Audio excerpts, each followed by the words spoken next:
The spotlight adored him, illuminating a figure of unparalleled success. Reginald Vance, the billionaire founder of Omnicorp, stood on stages worldwide, a beacon of innovation and philanthropy. His warm smile, effortless charm, and carefully curated rags-to-riches narrative endeared him to millions.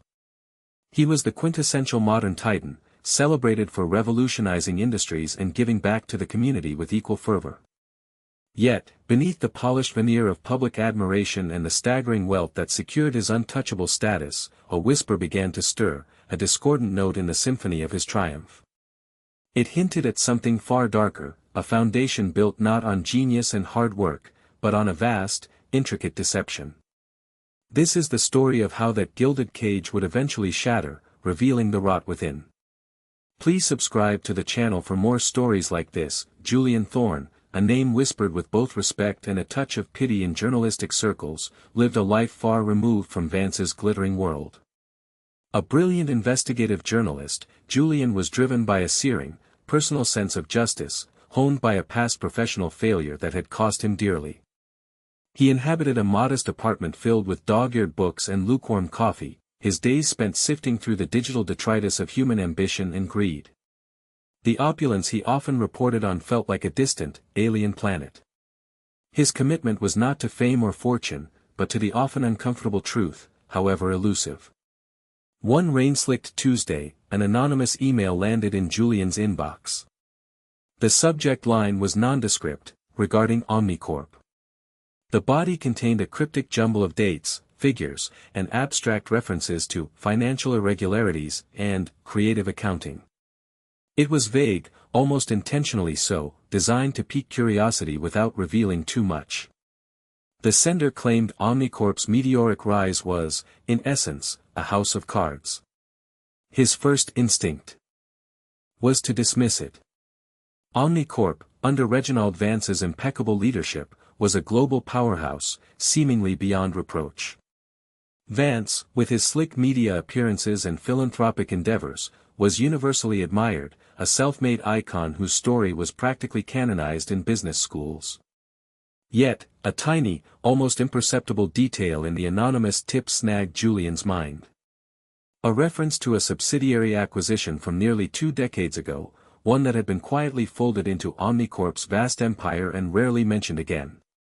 It was a footnote in the company's illustrious history, but the tip described it with unusual specificity regarding its financial structure at the time. This minor inconsistency, a barely audible discord in Vance's meticulously composed symphony of success, sparked a flicker of curiosity. Julian grappled with the internal conflict. Pursuing such a powerful figure was dangerous, potentially career-ending. The memory of his past failure, a premature accusation that had blown up in his face, leaving a scar on his reputation, fueled his hesitation. Yet, the journalist in him, the relentless seeker of truth, refused to let it go. The potential for a career-defining story, one that could truly expose systemic corruption, warred with the primal urge for self-preservation. Ultimately, his journalistic integrity, a stubborn defiance against injustice, began to win out. He started small, discreetly verifying the more accessible details from the tip. Public records, obscure financial filings from decades past, archived business news, he delved into the forgotten corners of the internet. He encountered subtle resistance, digital dead ends, and a surprising lack of historical data for a company of Omnicorp's stature. These obstacles, instead of deterring him, only deepened his suspicion. Why was this information so hard to unearth? Through painstaking, solitary research, Julian began to unearth minor discrepancies. Individually, they seemed insignificant, an unusual accounting practice here, a mysteriously short audit trail there, an odd valuation that didn't quite add up. But when connected, like faint stars forming a constellation, they began to hint at a deliberate pattern of obfuscation within Omnicorp's financial history. This wasn't just a few rogue errors, it suggested a systemic, almost artistic, approach to deception. He slowly realized this wasn't merely about financial fraud but potentially a colossal house of cards, built on decades of lies, affecting countless lives and fortunes. The immense scale of the potential deception began to dawn on him, a chilling realization that sent shivers down his spine. Julian delved deeper into Omnicorp's labyrinthine structure, each step more intricate than the last. He encountered a sophisticated web of encrypted data and shell corporations, financial phantoms designed to obscure true ownership and transactions. Legal barriers, seemingly insurmountable, rose before him, protecting Vance's secrets with the tenacity of a dragon guarding its hoard. It quickly became clear that his true adversary wasn't merely Reginald Vance, but the impenetrable corporate system he had meticulously crafted and the loyal, ruthless individuals who maintained its facade. Vance's fiercely protective legal team, comprised of high-priced sharks, relentlessly pursued any perceived threat, while his shadowy financial advisors expertly navigated the murky waters of global finance, leaving no discernible trace. Julian attempted to access internal documents, a quest that consistently led to dead ends. He sought out former employees, hoping for a crack in the wall of silence, but many had signed ironclad non-disclosure agreements, others simply vanished from public record, their lives seemingly erased. Whistleblowers, when he managed to locate them, were either too terrified to speak or had been effectively silenced by intimidation and legal threats. The immense pressure of Vance's power was palpable. Julian felt it closing in, a silent, unseen force pushing back against his every move. His apartment often felt too quiet, his phone calls too clear, fostering a gnawing sense of being watched. Then, a glimmer of hope pierced the oppressive darkness. Through a series of clandestine emails and burner phones, Julian finally made contact with a disillusioned former Omnicorp executive named Elias. Elias, scarred by years of complicity, initially resisted, fearing Vance's long reach. But after weeks of patient, empathetic communication, Julian broke through. Elias agreed to provide anonymous insights, his voice raspy with a mixture of fear and quiet defiance. He revealed that Vance's entire empire wasn't built brick by brick, but on a single, pivotal, fraudulent acquisition that had been masterfully buried beneath decades of subsequent success. Elias recounted the story with a chilling precision. In his early career, Vance, then a hungry young entrepreneur, had orchestrated a complex scheme to defraud a smaller, innovative tech startup out of its groundbreaking intellectual property and assets. He had staged what appeared to be a legitimate acquisition, complete with fake due diligence reports and manipulated financial projections.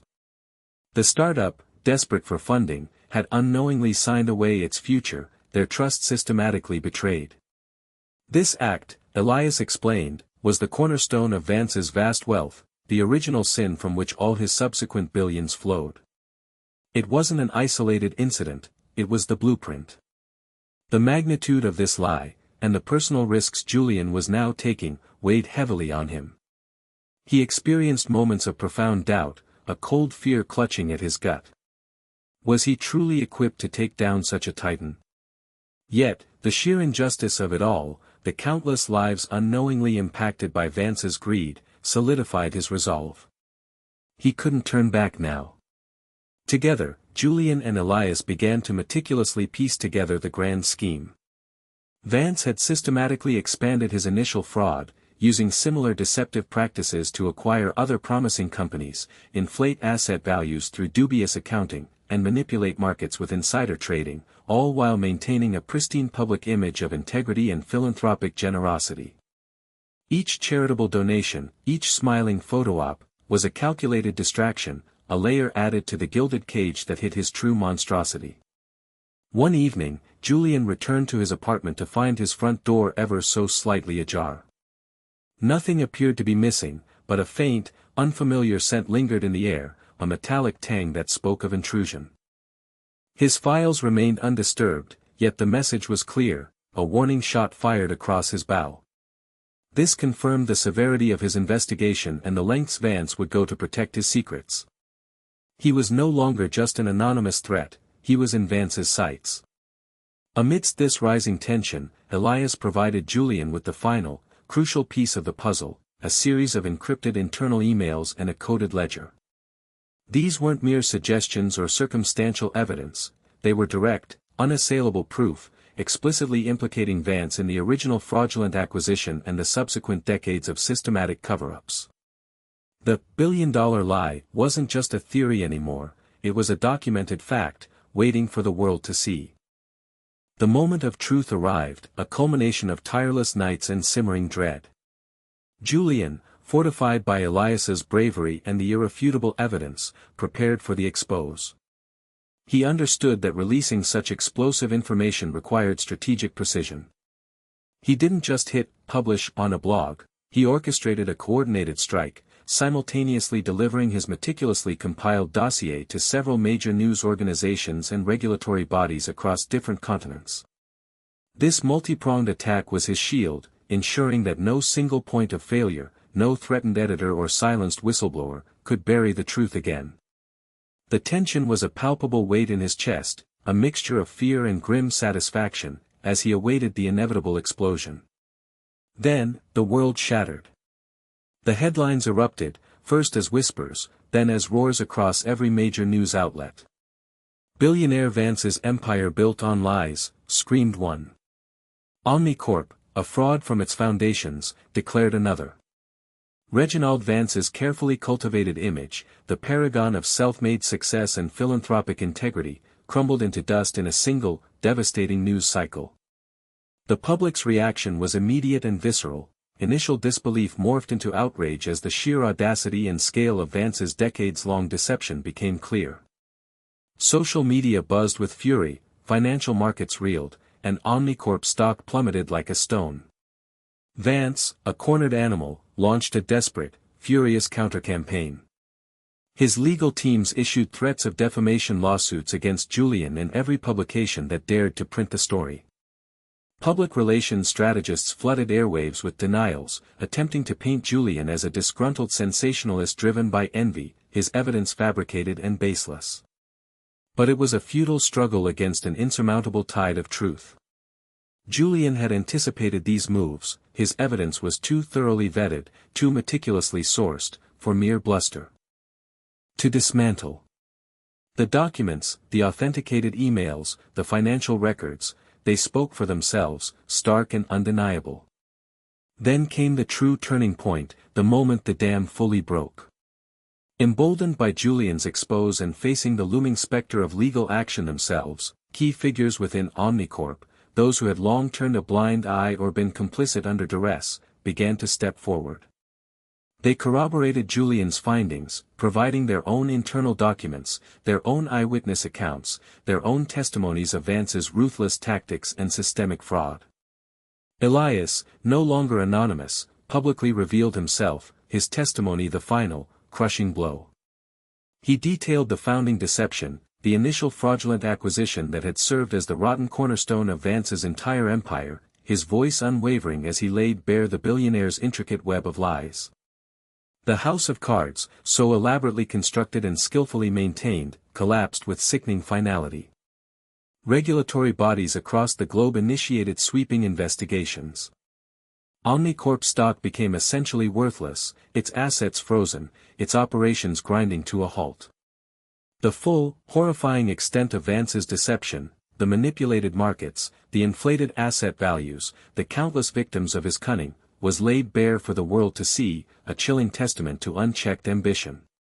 Reginald Vance, once a symbol of untouchable power, was arrested and charged with multiple counts of fraud, corporate malfeasance, and racketeering. Omnicorp faced massive restructuring and crippling legal ramifications, a permanent stain on its legacy. Julian Thorne, though physically and emotionally exhausted, stood on the precipice of a hard-won victory for truth and justice. The quiet satisfaction of seeing justice served was a profound balm, healing the lingering wounds of his past professional failures. It was a stark reminder that even the most powerful lies, woven with billions of dollars and decades of manipulation, eventually unravel under the relentless pursuit of truth. The world needed to see these hidden truths. Don't forget to like this video and subscribe for more in-depth investigations into hidden truths. And tell us in the comments what other stories you'd like us to uncover next.